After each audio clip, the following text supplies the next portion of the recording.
लोकगीत में स्वागत है। आज माता रानी की बहुत अच्छी बहुत प्यारी एक गीत लेके आई हूँ, आप सबको जरूर पसंद आएगी। चलो शुरू करते हैं। निमिया के हारी हारी पातिया पतैया बड़ी सुंदर हो।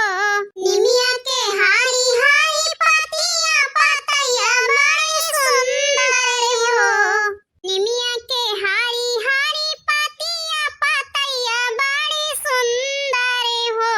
निमिया के हारी हारी पातिया पतैया बड़ी सुंदर हो। मैया भोरे भोरे बहेली बयरिया बयरिया बड़ी सुंदर हो।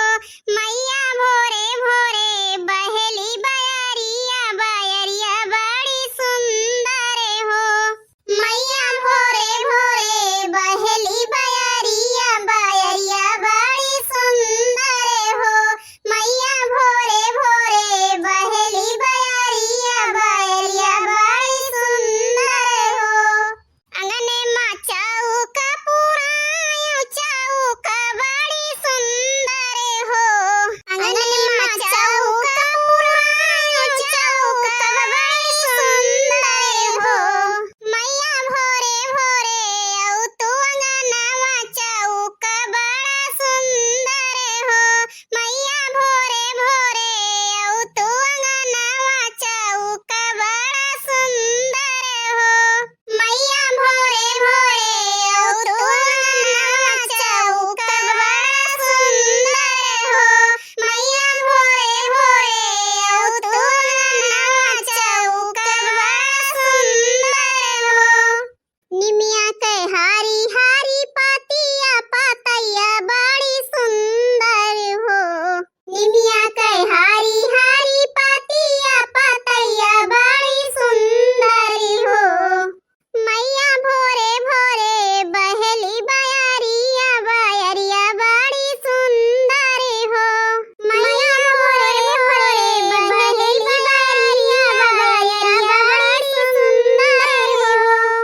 मैया निमिया में डरनी झलुआ झलुआ बड़ा सुंदर हो। मैया निमिया में डरनी झलुआ झलुआ बड़ा सुंदर हो। मैया भोरे भोरे झूल तू झूलनवा झूलनवा बड़ा सुंदर हो। मैया भोरे भोरे झूल तू झूलनवा झूलनवा बड़ा सुंदर हो। मैया भोरे भोरे झूल तू झूलनवा झूलनवा बड़ा सुंदर हो। मैया भोरे भोरे झूल तू झूलनवा झूलनवा बड़ा सुंदर हो।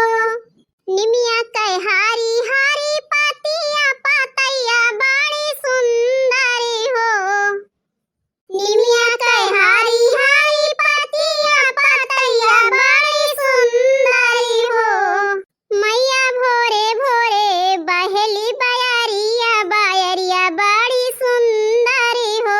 मैया भोरे भोरे बहेली बयरिया बयरिया बड़ी सुंदर हो। मैया भोरे भोरे बहेली बयरिया बयरिया बड़ी सुंदर हो। मैया भोरे भोरे बहेली बयरिया बयरिया बड़ी सुंदर हो। हाँ तो भाइयों बहनों, हमारी माता रानी की देवी गीत कैसी लगी आप सबको कमेंट में जरूर बताना।